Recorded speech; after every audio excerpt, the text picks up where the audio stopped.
Hey everyone, welcome back to our channel. Today's video I'm going to show you guys how I achieved my 3.6 GPA in my first semester. So if you are just starting nursing school and you're looking for tips and tricks on how to achieve high grades, this is the video for you guys.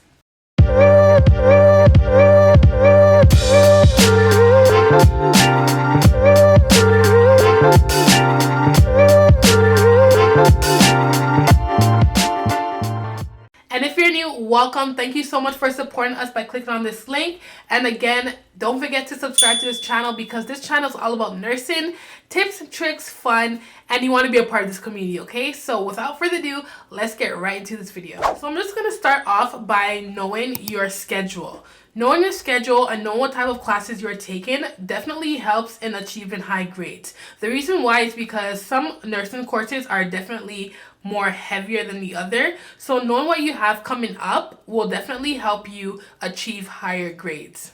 So say for instance you have 3 classes: leadership, pharmacology, and clinicals. Out of those 3 classes, the heaviest one is either clinicals or pharmacology. So knowing, okay, pharmacology, I'm going to have to put in a little bit more work to understand the medications, the adverse effects, and such forth. You want to make sure that you have a schedule that allows you to spend more time in that class rather than just like wasting the time looking up medication or wasting time trying to figure out the schedule and your quizzes and your tests. You want to make sure you do all of that before you get your class started. You want to make sure that you have your important dates. You want to make sure you have your quizzes, your assignments, your exams all laid out beforehand. That way you know, okay, a test is coming up, I have to spend an extra hour and a half in this class. Or I could cut the time in half for theory or for leadership and spend more time in clinicals because I have a test coming up or checkoffs coming up. So you just want to make sure you play around with your schedule, but have it set that way when you do study, you have an effective time, you don't waste any time, and you get your information in your head.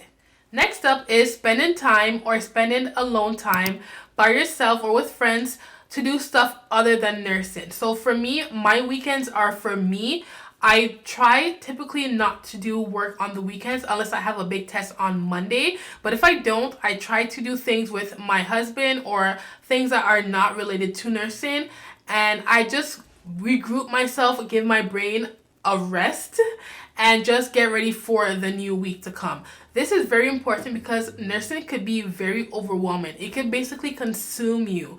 So you don't want that to happen because number 1, you get stressed. Number 2, you tend to overthink more when you concentrate only on that one thing. So giving your brain a rest, coming back to it, you give yourself a fresh pair of eyes to look at information.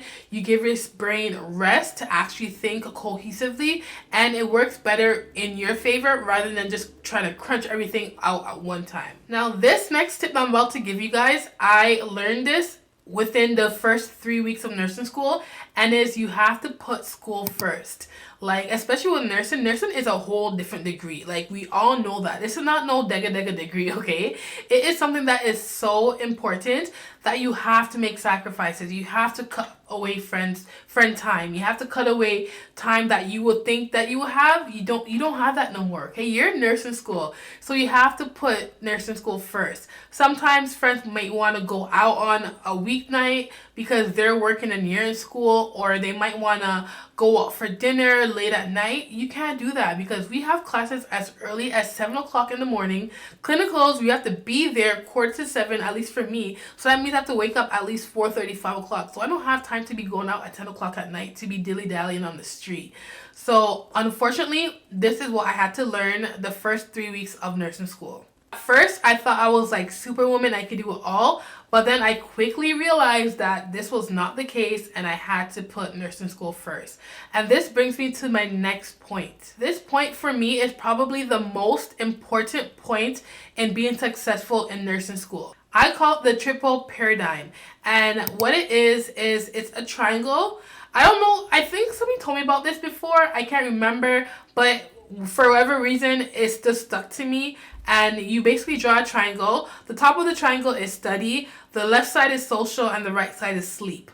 Okay, and you can only pick 2. So I have it right here. I'm going to put it on the side. Basically, if you choose study and social, you're not going to get any sleep. If you choose a social life and sleep, there's no way you could study. And if you choose sleep and study, forget it. You're not going to have any social life. And unfortunately, a lot of nursing school students have to learn that in order to be successful, sometimes you have to choose sleep and study over a social life, because you have to get those good grades. You have to understand what you're doing. And in order for you to be successful in school, especially clinicals, you have to get your sleep and you have to study.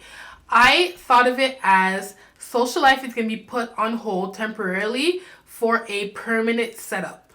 Meaning that all my fun is going to be put on hold temporarily, but this is going to secure my future, so that way my future is going to be set up in a way that is optimal, that is the best for me.